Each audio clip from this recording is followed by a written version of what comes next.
And we are going to go to a coach right now. Mike Hesson, former Blackcaps coach. He is over in Dubai. Hes, what a performance from the Blackcaps. Look, it was fantastic right from winning the toss, and I thought the way boys started with the ball was exceptional.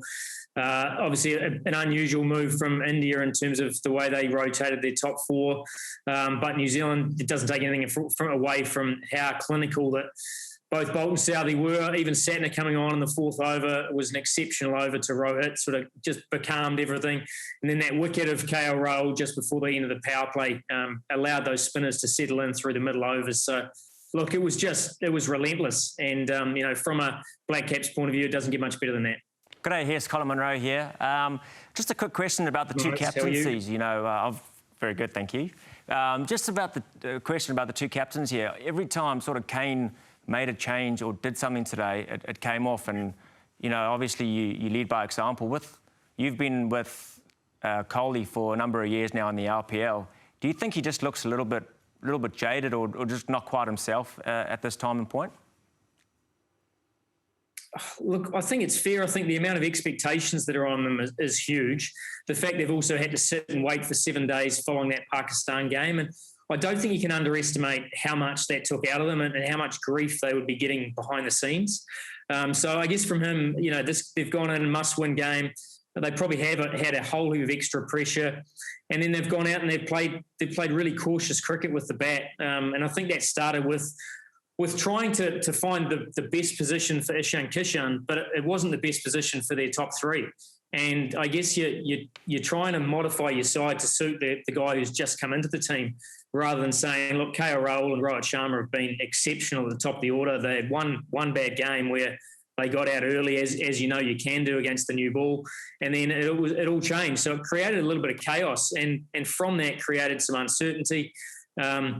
And then obviously, Virat in the field, he looked like he was desperate to make something happen. And I heard, Mitch and yourself talk before about he obviously went for those aggressive options early, and you could see the frustration building up. So I think he did everything he could in the field, but he was pretty hamstrung by obviously a pretty ordinary batting performance.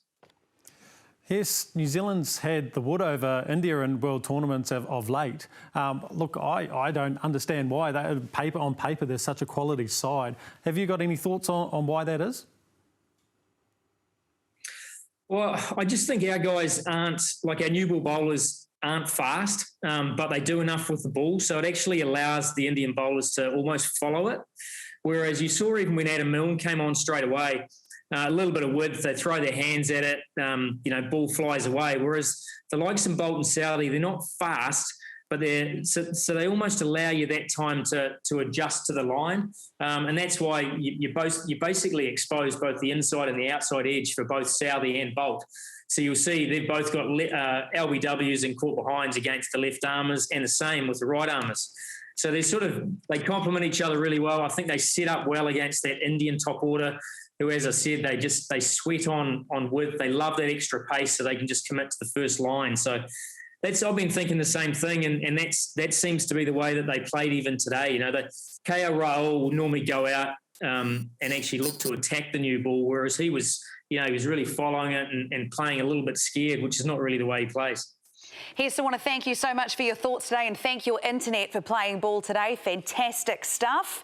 We will catch up with you again very soon in this tournament. That is Mike Hesson, former Blackcaps coach, joining us live from Dubai. If you've just joined us, the Blackcaps have won against India, and what was really a must-win match for someone to move forward in this tournament, and they won quite convincingly by 8 wickets, in fact. So let's take a look. The match summary for you here.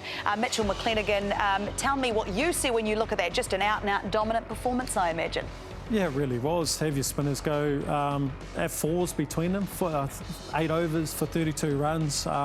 Just really kind of put the nail in the coffin after such a great start at the top. I think he's touched on it really well about how they were playing against our guys, and it probably comes down to the reputation of Bolt and Southey. I think they've got a great reputation around the world. They've done so well in all tournaments and all formats, and that has to play into it at some point. Playing the man and not the ball in some case. Well, let's take a look at the pitch map for the New Zealand bowlers early on in that first innings. New Zealand won the toss and put India into bat, which was great, but they took to the conditions so well, and we knew that they could at this ground in this tournament, Colin.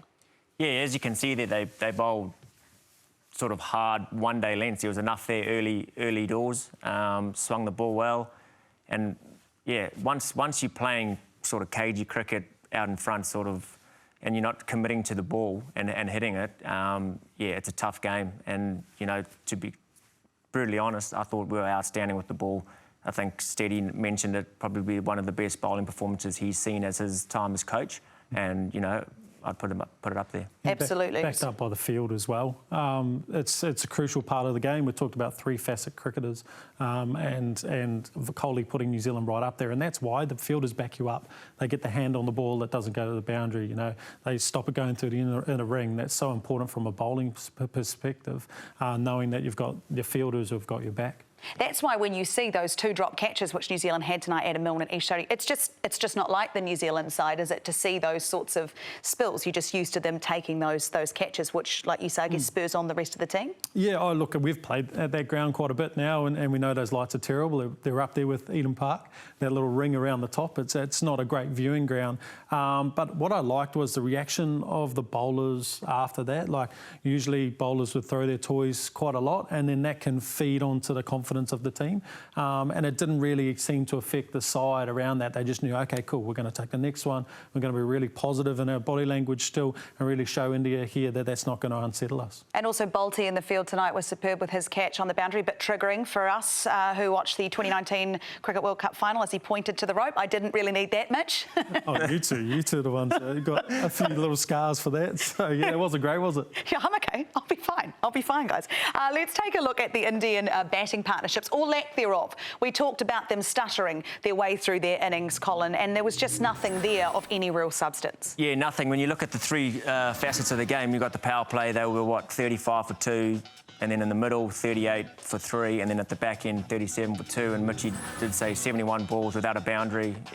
When that's the case, you're never going to get your innings underway or started. As a batsman, you're always looking to get a boundary early, so that just relieves a bit of pressure and you can get on with your innings. But I thought, like I said before, the bowlers were great. Again, hunting on the ones, not letting people come in and get off the mark. And yeah, as you can see there, it just shows how hard a night it was for the Indian batters, but us creating so much pressure with the ball. So we obviously did an incredible job of winning the toss first up, and it was with these conditions in the daylight, which our next time that we play in Dubai will be in the day. Will that change the conditions much? No, it's pretty consistent in the day in Dubai. It'll stay pretty consistent throughout the whole day.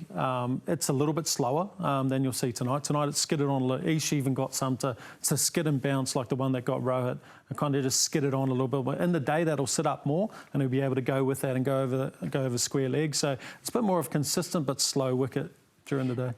The next matchups for the Blackcaps are on Wednesday. It is Scotland that they are taking on in Dubai, 11 o'clock, Sky Sport 3. You can watch that. And look, when you see that, you think, OK, I like to presume that New Zealand will take those 2 points there, Colin. Yes, you hope so, obviously, against a minnow team. But I think Scotland, they do have a couple of good players. Munsey, Barrington have come into the tournament very well, and they've got a decent couple of bowlers. So you can never take anyone lightly, especially when T20 cricket, one player can win a game for you.